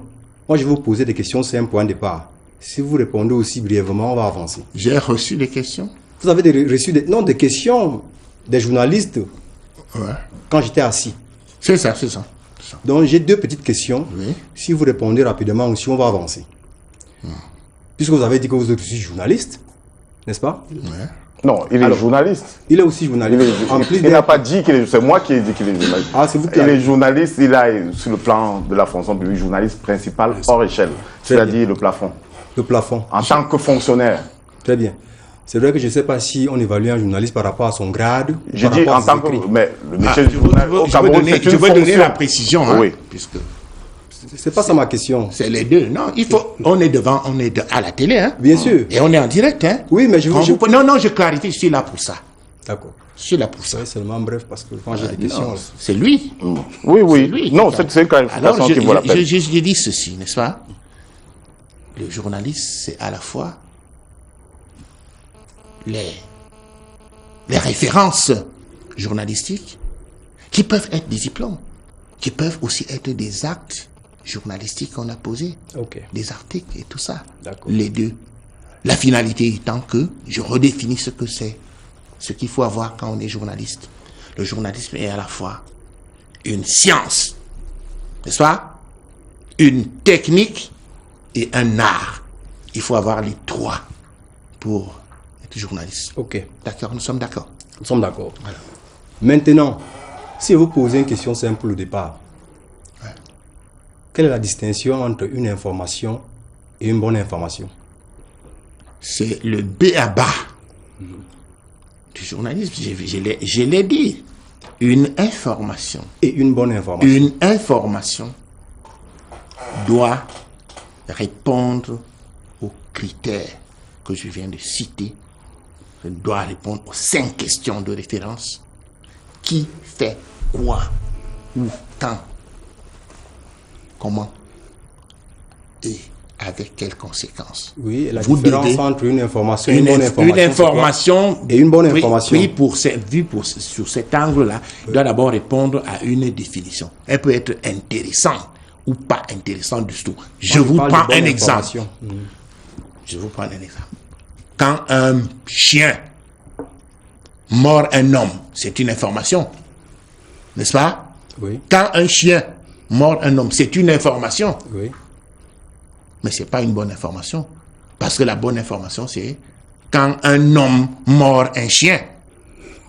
Vous comprenez? C'est ça la bonne information. Un homme a mordu un chien. C'est ça l'information. Quand un journaliste publie une information, elle est toujours bonne? Non! Très bien. Elle n'est pas toujours bonne. Justement parce que dès le départ, on vous a posé une question simple. Oui. La différence entre la bonne gouvernance, la gouvernance et la bonne gouvernance. Vous avez semblé dire que c'est pas dans le même registre, je ne semble pas, j'affirme ce que je dis. Comme c'est pas dans le même registre, revenons donc. Vous avez dit tout à l'heure que vous parliez ex cathedra. Bon, je me demande bien si en épistémologie ou dans l'académie, ce genre de terme s'utilise en sciences. Parce que moi je sais qu'un chercheur a 2 qualités essentielles. Les qualités scientifiques et les qualités morales. les qualités scientifiques, l'objectivité et autres. Maintenant, les qualités morales. Et l'une des premières qualités, c'est l'humilité. Dans l'académie, on ne parle pas ex cathedra. Je suis et en humble. plus, Très non, je vous en prie, et en plus, vous avez dit que il y a un de vos livres. Lorsque je regarde la couverture derrière, La quatrième de la couverture. quatrième de couverture, bien sûr, merci. Il y est écrit que Hugues François Onana est unanimement reconnu comme un grand. Vous pouvez prendre la quatrième de couverture. Mais quand vous dites que vous êtes unanimement reconnu, à supposer que ce ne soit pas vous, à supposer que ce soit le préfacier ou le postfacier, Ou est-ce que l'éditeur. vous- ou l'éditeur, et vous avez vu comment il a édité cela, et ce livre se vend dans les librairies. Est-ce qu'il y a l'unanimité en science? Vous ne voyez pas qu'en disant cela, ça vous rabaisse? Vous voulez, Parce que en vous science, voulez, vous parce voulez qu'en me science- donner, parce vous qu'en voulez sci- me demander d'assumer Oui, oui. ce que je n'ai pas écrit. Ah, voilà. Moi, je suis un auteur. Donc, depuis que vous avez- S'il vous plaît. Donc, quand il Moi, avait écrit, je vous n'aviez suis- jamais vu la moi, quatrième de je couverture. suis un auteur. Oui. Je ne parle pas des rumeurs. Moi, je parle. Non, moi je ne vais pas parler de rumeurs, je dis votre livre qui est devant vous. Non, c'est pas ça. Il y a ça. La nulle quatrième de part couverture. ici. Il n'y a pas ça ici. Oui, sur les transitions. C'est pas ici. Oui, c'est pour dire que c'est quand même, mais ça existe. c'est Alors, vous qui l'avez écrit. quelqu'un a dit. Quelqu'un. Oui. L'éditeur. Vous savez. Oui. Vous savez. Oui. Dans la publication. Vous avez déjà écrit un livre. Mais bien sûr, on écrit d'une manière ou d'une autre. Est-ce que je vous pose une question Ouais. claire? Et c'est de manière amicale. Est-ce que vous avez déjà écrit un livre? Mais j'ai déjà écrit Quel est le titre? le titre, Oui. les transitions politiques et l'échec en Afrique. Et le livre sera publié bientôt. Sera publié. Mais bien sûr. Il sera publié. Il Mais n'est pas encore la publié. question Très n'est pas bien. là. Non, non, C'est non, pas moi continue. l'auteur. C'est pas moi Non, non, l'auteur. non, non. Non, C'est non. pas moi l'auteur ce soir.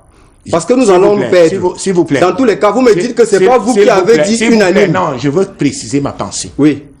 Vous savez que en cette matière de débat là, vous Oui. savez que on va par le postulat que vous ne pouvez pas avoir le dessus. Donc, j'ai bien Non, compris non, que vous ne c'est pouvez pas. l'éditeur qui a dit que vous Ici, êtes un journaliste c'est pour ça. unanime. Et alors, vous parce que voulez- je vous accusais de manquer d'humilité. Alors, c'est une Mais non. accusation sans fondement. Non, votre livre. C'est une accusation. Maintenant, je vous accusez pose une quelqu'un. question. Si moi je dis, si ma femme que voici me dit que Hugues François Onana, vous êtes beau. Non, moi, je parle veux, du je livre. veux lui dire que Je parle de votre Onana- livre. Ramani, J'ai des preuves. Ramani hier, Oui. Hugues François Onana, je voudrais qu'on s'entende, Hein? qu'il y ait un minimum de consensus.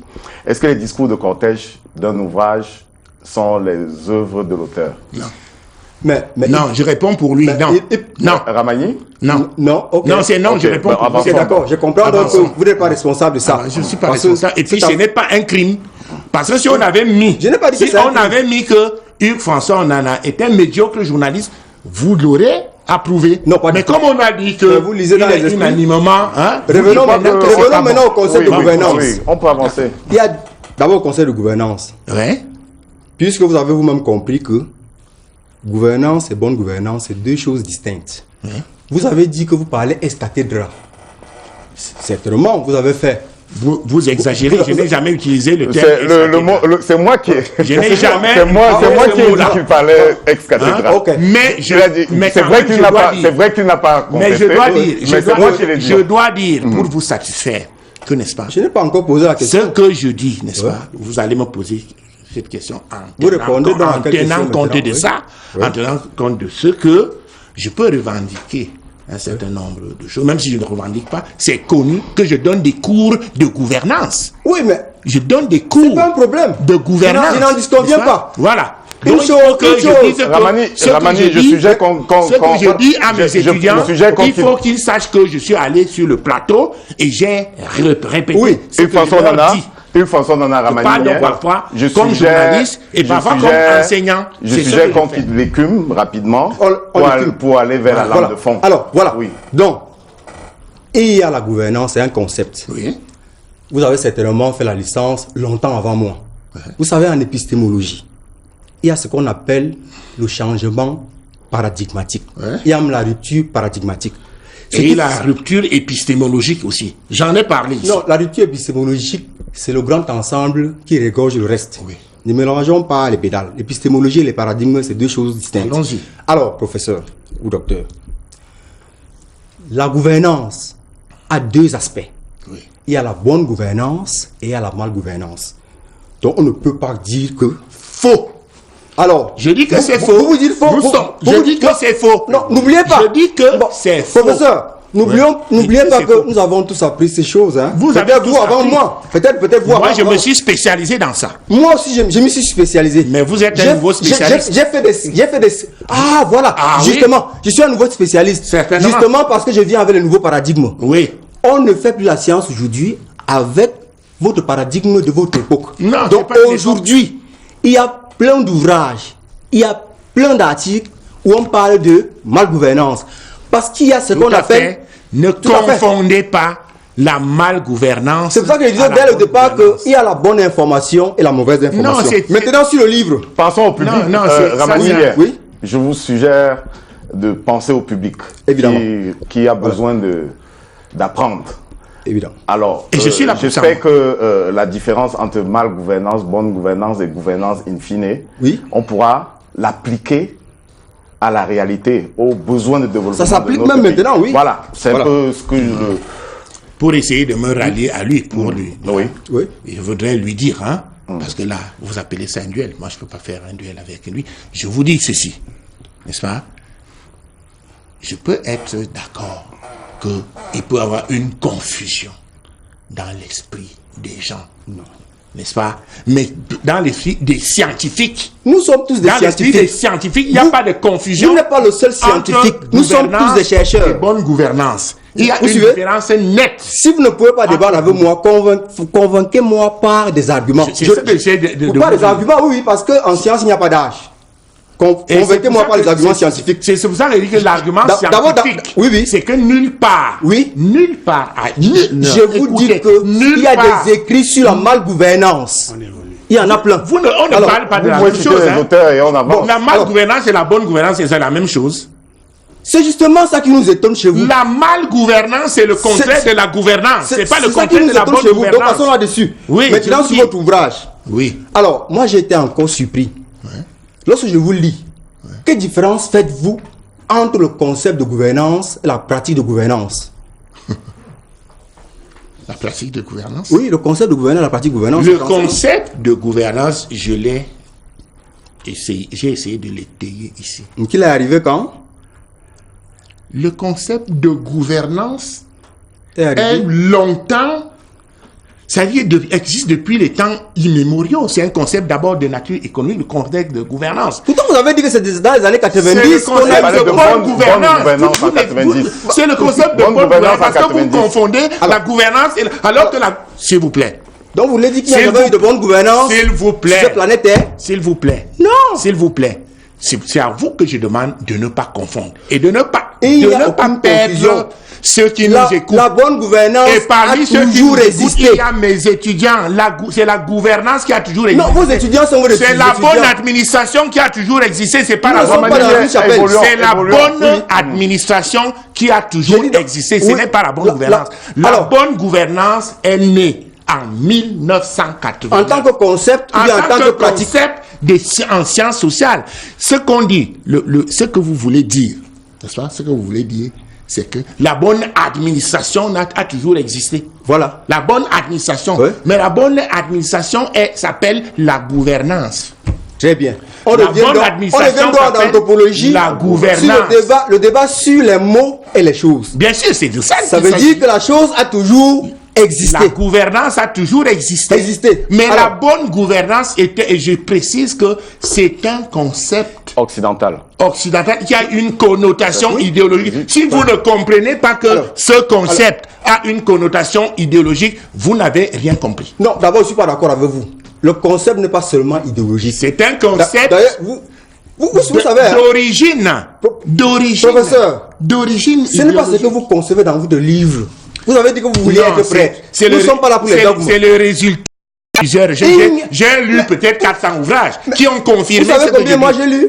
Non, mais il s'agit Alors, pas on verra on n'est pas là pour savoir qui a lu quoi? Moi, en attendant votre livre, moi j'ai commis le Oui, mien. oui. J'attends le vote. Oui, oui. Je veux voir comment vous allez contester ce Alors, que moi je dis, qui a été établi. je dis- Et le livre a été préfacé. On ne conteste pas un par livre le seulement en l'écrivant. par le protest- Débattons. Par le professeur Alors, Jean-Emmanuel Pondy, professeur, dont vous ne pouvez pas Professeur, contester la vous avez dit, compétence. vous avez dans un de vos N'est-ce livres pas? ceci, vous avez dit ceci. Ouais. L'État postcolonial n'a pas renoncé à ses obligations régaliennes. c'est dans une question que vous posez dans un de vos livres. Oui. Vous vous retrouvez quand même. Oui. Donc je vous lis quand même. Oui. Alors, j'étais surpris doublement. Est-ce qu'un État ne renonce jamais à ses fonctions régaliennes? L'État ne renonce qu'à des fonctions qui sont des fonctions secondaires. Et vous avez semblé dire dans votre livre que, comme en Afrique ou dans les pays du Sud, l'État ne renonce pas à ses fonctions régaliennes. C'est l'une des raisons pour lesquelles on n'a pas pu appliquer la bonne gouvernance. Relisez, je vous rétorque en disant que aux États-Unis, relisez le livre, vous n'avez pas compris. Aux États-Unis, relisez ça, c'est pas ça que j'ai dit. Mais vous avez donc dit quoi? Vous avez dit quoi? Montrez-moi là où j'ai écrit ça. Donnez-moi moi je l'ai ici. Oui. J'ai l'introduction ici. Lisez. J'ai l'introduction. On va pas. Lisez. Vous avez dit, voilà la question. Premièrement, quelles sont les conditions de réémergence du concept de gouvernance dans un contexte où les institutions politiques sont instables et où l'État postcolonial n'a pas encore renoncé à ses obligations régaliennes? Ceci laisse penser au lecteur que... C'est une question de recherche. Bien sûr. C'est une question et par de la recherche. suite, d'abord j'ai été étonné. C'est une question de recherche. Vos livres, je ne sais pas de quel domaine vous écrivez. C'est le droit, c'est l'économétrie, dites-nous. Attendez, je vais vous préciser. Oui, c'est quel domaine? Mes livres. Oui, c'est quel domaine? Ça, c'est la sociologie politique. Si vous n'avez pas pu le déceler, bon, ce manquement questionne gravement. Quel livre est de la sociologie politique? Lequel? Oui, celui-ci. C'est de la sociologie politique. La sociologie. C'est de la sociologie politique. Et quelle est cette sociologie sans fait? Ah bon, il n'y a pas de sans fait acteur. Il n'y a pas de fait ici. Sans facteur. Puisque... Sans acteur? Oui. Mitterrand, c'est qui? Biya, c'est qui? Attendez, écoutez. N'est pas un acteur? Lorsque vous avez écrit... Vous avez lu l'acteur et le Lorsque vous avez écrit, vous avez écrit votre livre. Oui. Vous me suivez? Très bien. À l'intérieur, d'ailleurs, quand je lis même celui sur les transitions, que j'ai écrit il y a 25 ans. Vous annoncez un titre sur le Cameroun, mais à l'intérieur, c'est comme un fourre-tout. Vous parlez plus de l'étranger que du Cameroun. Vous nous avez même amené en Amérique latine. Et encore, vous prenez certains éléments qui nous semblent des éléments vulgaires. Vous citez les prisonniers de l'opération Épervier. Et lorsqu'on lit votre livre, on a l'impression que c'est un militant qui écrit. J'ai dit bien un militant du RDPC. Je veux d'abord vous dire que c'est pas un crime. Je me suis donc posé la question de savoir... Est-ce un album de ceux qui ont été arrêtés dans l'opération Épervier? Vous parlez de quel est ce livre qui contient tout? Il y a un de vos livres qui parle de la corruption. Vous avez parlé de la corruption, l'opération Épervier. Et vous avez cité des noms, des Siamsi et autres. Vous ne connaissez pas le livre en question? Non, je n'ai pas besoin de connaître. J'ai le contenu du livre, mais je n'ai pas le contenu du livre. Vous n'avez pas écrit un livre comme ça? Ce n'est pas un livre. C'est ce livre-ci. Quand vous dites ça, ça montre que vous n'avez vraiment pas lu. Ah, mais je vous rappelle le contenu. Vous avez pris quelques extraits comme ça, vulgairement, et vous venez les citer. Attendez, c'est vous qui parlez d'acteurs, que je ne cite pas d'acteurs. Mais les gens que vous citez, c'est qui? C'est les acteurs. Bon, c'est ce qu'on appelle les acteurs, monsieur. D'après vous, pourquoi est-ce que les acteurs de la gouvernance? Pourquoi est-ce que la bonne gouvernance... Pourquoi on n'a pas pu appliquer la bonne gouvernance au Cameroun? Est-ce que quelqu'un qui est ministre, quelqu'un qui est directeur général de société, et qui est interpellé par une opération pilotée par le ministre de la Justice sur le contrôle même du chef de l'État, et vous dites que je n'ai pas parlé d'acteur. C'est curieux. Vous citez le nom en tant que prisonnier. Ramani, vous avez adressé une question à portée générale. Je souhaite qu'on suive ce sillon-là. Très bien. Alors, c'était votre dernière question. Derrière la dernière question? Oui, la dernière question que vous venez de faire. Alors, je disais ceci. D'après vous, pourquoi est-ce que dans les années 90, de 90 à nos jours, on n'a pas pu appliquer la bonne gouvernance au Cameroun? C'est une question simple, non? Celle-là ne va pas déranger quand même. Aucune question ne me dérange. Aucune, hein? Allons-y donc. Pourquoi on n'a pas appliqué... Vous donnez même deux raisons. Non, permettez... Je passe le temps aussi. C'est lui qui gère le temps, pas vous. Hein? Je le répète, n'est-ce pas, monsieur? Bon, alors, je dis que pourquoi ça n'a pas évolué? Parce que, je n'ai pas forcément la même lecture que vous. Pas forcément. Mais c'est normal. Je ne peux pas avoir la même lecture que vous. Mais vous me reprochez, par exemple, vous me posez la question de savoir si c'est l'écrivain ou le militant. On est libre. Bien sûr. Oh, moi, je suis libre. Nous sommes déjà passés là-dessus. Nous sommes maintenant sur je profite pour rectifier cette chose. chose. Si on va devant... Ça dit que vous êtes oui. d'être là où vous êtes. Vous avez votre question et il a ses réponses. Moi, je suis libre d'être... Et on a un censeur qui est le public. Voilà. Ça. Alors, vous demandez pourquoi... Au moins, même 2 raisons, au moins, si c'est possible. Pourquoi ça n'a pas marché? Quoi? Pourquoi est-ce qu'on n'a pas appliqué la bonne gouvernance au Cameroun? Moi, je ne peux pas dire comme ça qu'on n'a pas appliqué la bonne gouvernance. Ah, on a appliqué donc? Non, c'est pas comme ça qu'un scientifique raisonne. Moi, je vous ai pas dit non, un scientifique s'il vous plaît, vous parlez de science. Ouais. Un scientifique, on ne l'interroge pas, on lui demande de dire oui ou non. Je n'ai pas dit ça. Non. Un journaliste au moins. Je n'ai pas dit ça. Moi, je parle... Là, je n'ai pas dit oui ou non. Je parle comme un scientifique. Ouais. Alors, je dis que... Pourquoi ça n'a pas marché? Je ne peux pas dire comme ça. Pourquoi ça n'a pas marché comme on aurait voulu? Oui. Parce qu'il y a des choses qui ont marché. C'est la réponse. Pourquoi donc? Parce qu'il y a des choses qui n'ont pas 2 minutes pour le duel. Et pourquoi donc? Les choses n'ont pas marché parce que d'abord, le système, tous les acteurs du système n'ont pas encore admis le principe même de la gouvernance. N'est-ce pas?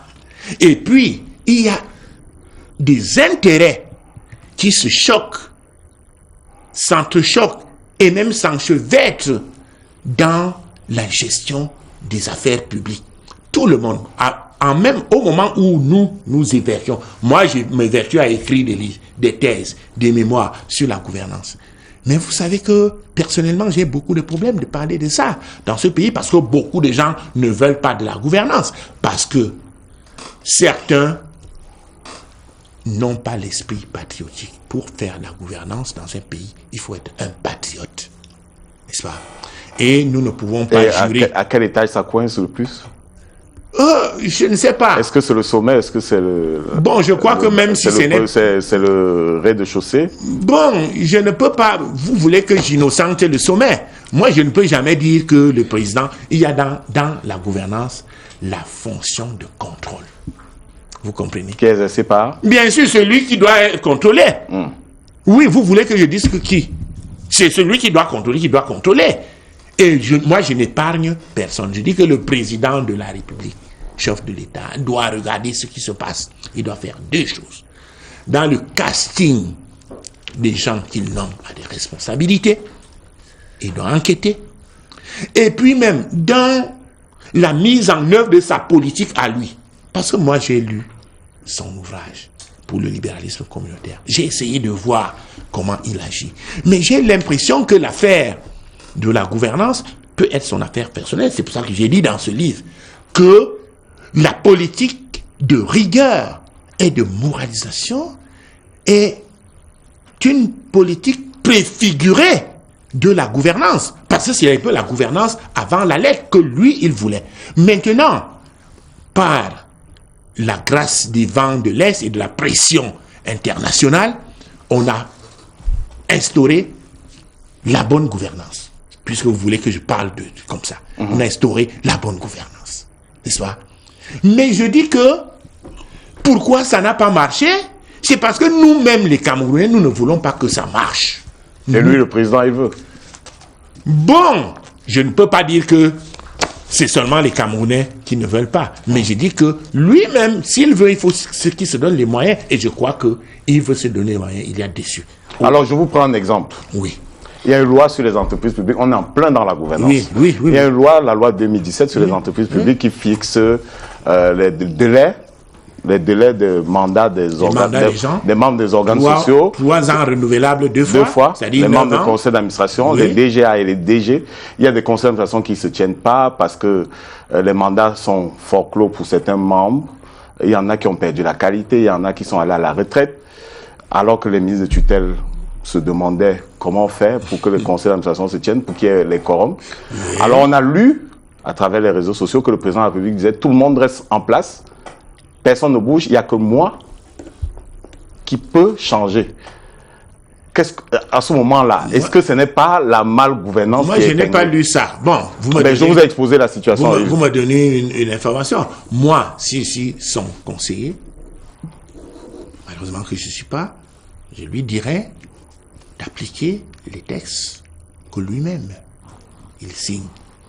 Moi, je lui, c'est ma position. Je ne peux pas changer de position parce que je suis dans le parti au pouvoir. Et les gens ont fait 9 ans. Et s'il lui-même a écrit des textes disant que... Il y en a qui ont écrit pour constater qu'ils avaient fait 9 ans et qui demandaient à être remplacés. Oui. Ceux-là sont avec vous, ils sont de votre courant, certainement. Certainement. Mais alors que l'opinion publique attendait des changements, on a ce texte, ce document qui a filtré. Nous attendons les changements. Nous tous, nous attendons. Et il faut que le chef leader, et il sait que nous attendons les changements. Dans la mesure où, lorsque vous avez déjà mis 9 ans à un poste et la loi dit que vous devez faire 9 ans au plus, il y a une possibilité. On peut vous changer de poste. Vous pouvez partir. Oui, on peut. Vous pouvez partir, mais il y a un document, il y a le secrétaire général de la présidence de la République qui a écrit, qui dit tout le monde reste en place jusqu'à ce que le président remplace. Est-ce que ce ne serait pas de la rébellion si vous quittez votre poste, alors que la loi vous demande de... Il n'oblige pas, il y a des gens dont l'âge de la retraite, qui ont atteint l'âge de la retraite, et qui vont à la retraite. N'est-ce pas?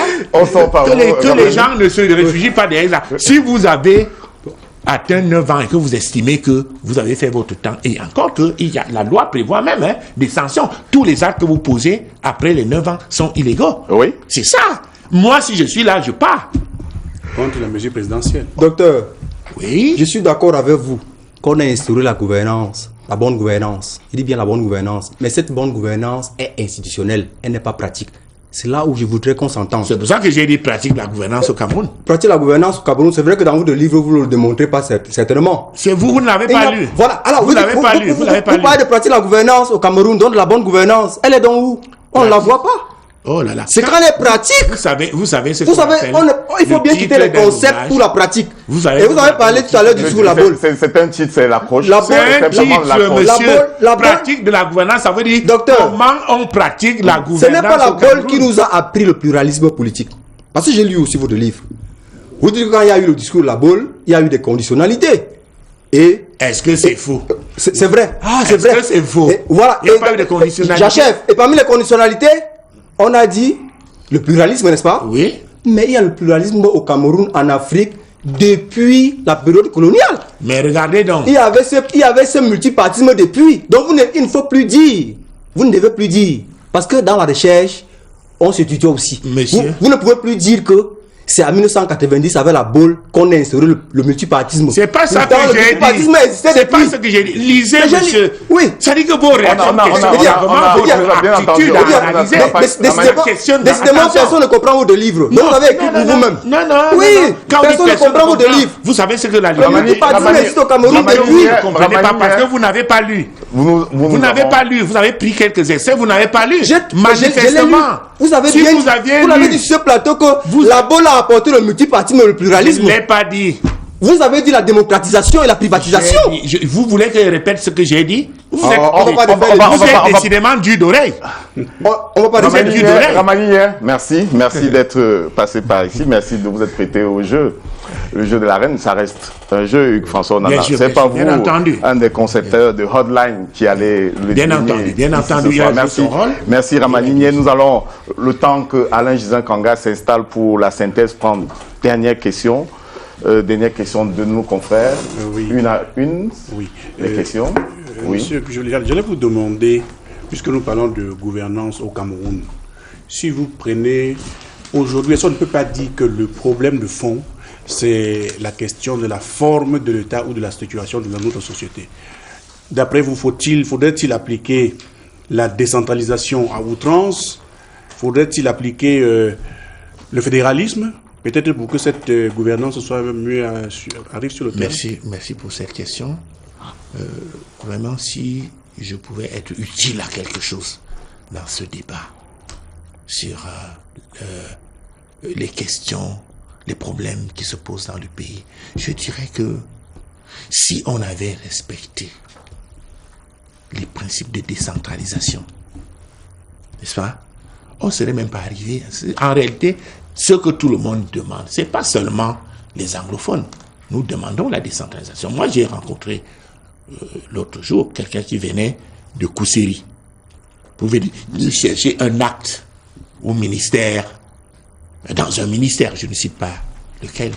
Je trouve ça ahurissant. Il faut décentraliser pour que les services qui sont dus aux Camerounais leur soient rendus là où ils se trouvent, sans avoir besoin de parcourir des centaines de kilomètres, parfois des milliers, pour venir à Yaoundé.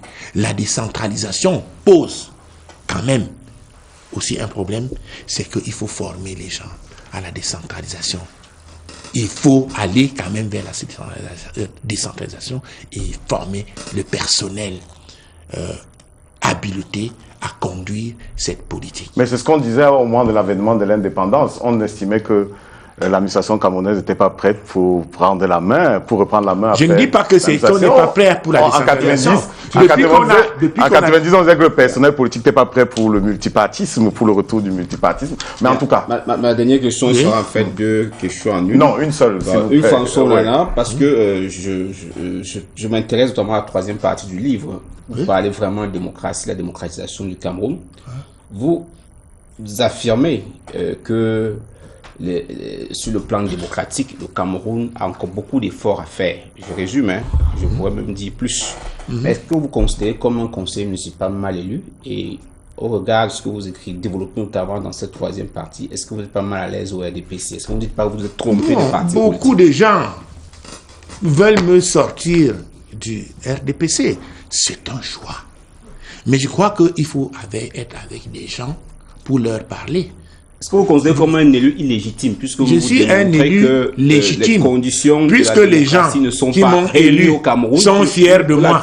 Ils auraient même voulu si le système était moins. Ils auraient voulu que le système, si le système n'était pas comme que vous soyez à la tête de l'exécutif. Peut-être municipal, il y a beaucoup de gens.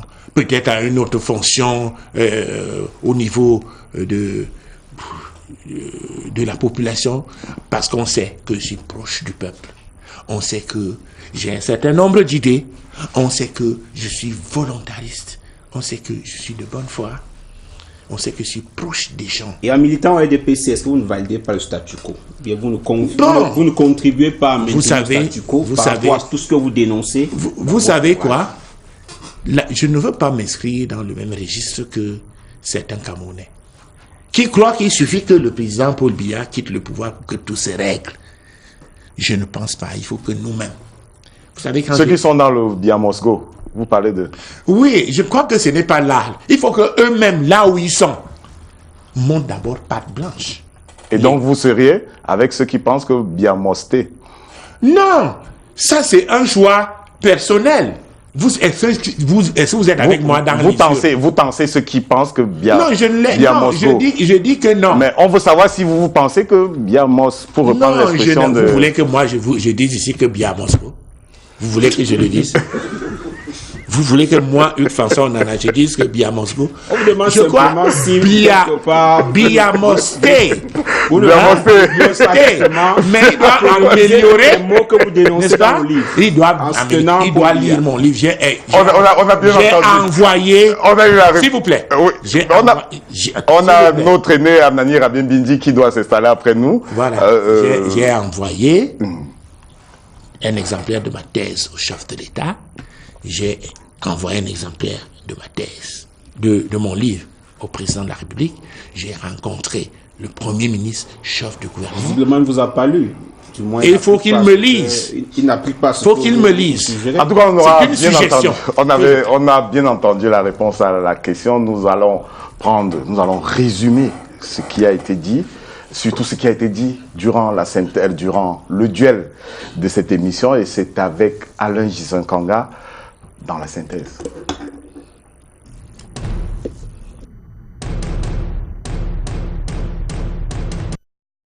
Alain Gisankanga, bonsoir. Bonsoir Audrey. Et bienvenue à nouveau dans l'arène. Nous vous écoutons. Alors, François Onana, bonsoir. Bonsoir. Alors, vous avez été retiré de l'émission Hotline pour des raisons stratégiques et non politiques. Malgré vos 18 ans dans le milieu politique, vous estimez être encore inexpérimenté et avoir encore beaucoup à apprendre.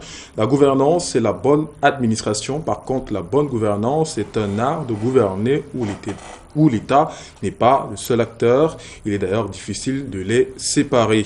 En matière de démocratie, pour vous, le Cameroun ne se porte pas si mal que ça. Pour vous, dire bonne gouvernance, c'est une tautologie parce que la gouvernance est déjà bonne. On ne parle pas de bonne gouvernance par rapport à ceux qui l'ont imposé. La bonne gouvernance est née en 1990. La désatisation, c'est le désengagement des gouvernants dans le secteur productif. Tous les acteurs n'ont pas encore admis le système de la bonne gouvernance. C'est la raison pour laquelle ça ne marche pas. L'autre frein, c'est le manque de patriotisme. Et le président de la République doit revoir son casting pour que ce soit mis en place. Et il faut également qu'il se donne les moyens. Tous les Camerounais attendent le changement et le président lui-même le sait. Beaucoup de gens veulent vous sortir du RDPC. Vous êtes un élu légitime parce qu'on sait que vous êtes proche du peuple et pour vous, Paul Biya doit rester. Vous n'avez jamais sollicité de poste de directeur général CSPH. Vous avez poursuivi Monsieur X pour abus de confiance et escroquerie. Ce Monsieur X s'est présenté à vous comme un disciple de votre père. Vous ne vous reconnaissez pas dans l'article qui a été écrit sur vous parce que vous ne faites pas dans la corruption. Vous êtes d'ailleurs un activiste dans la lutte contre la corruption. Pour ce qui est de vos préférences, Aoundura, j'espère que je prononce bien, c'est votre nom traditionnel. Vous êtes d'ailleurs ancré dans les valeurs traditionnelles. Vous êtes très ponctuel. Vous arriviez toujours au boulot à 7h30 et vous rentriez à 17h. Vous avez restauré les heures de travail à 7h30 à la CRTV lorsque vous étiez directeur des ressources humaines. Vous êtes un perfectionniste. Vous êtes le 11e de votre fratrie. Vous n'avez aucun regret d'avoir choisi le métier de journaliste malgré vos talents de footballeur. Vous voulez être prêtre ou encore professeur d'université. Vous avez 28 ans de couple avec votre épouse qui représente tout pour vous. Merci Alain Ghislain Kanga Amban. C'est le fils d'un de vos anciens collaborateurs à la CATV qui devait certainement arriver à l'heure. Il a de la graine. La bonne graine surtout. Vraiment, félicitations. Parce qu'en très peu de temps, il a réussi, mais bon, il y a un... Bon, mais ça va. C'est le direct. Parfois le contraire de direct. Merci Hugues François Onana de vous être prêté au jeu de l'arène. Merci, chers confrères, d'avoir accepté notre invitation. Ramani, merci également qui est passé par ici. Merci à toute l'équipe de production pour cette nouvelle édition de l'arène. Retrouvons-nous dans 2 semaines, le temps de laisser la place, le format 20h30, 22h et parfois un peu plus, à l'émission Stratégie que présente Bertrand Didier Bouga tous les derniers dimanches du mois. Et retrouvons-nous donc le mois prochain avec un autre client pour le Hot et le Hard Interview à la télévision. Bonsoir.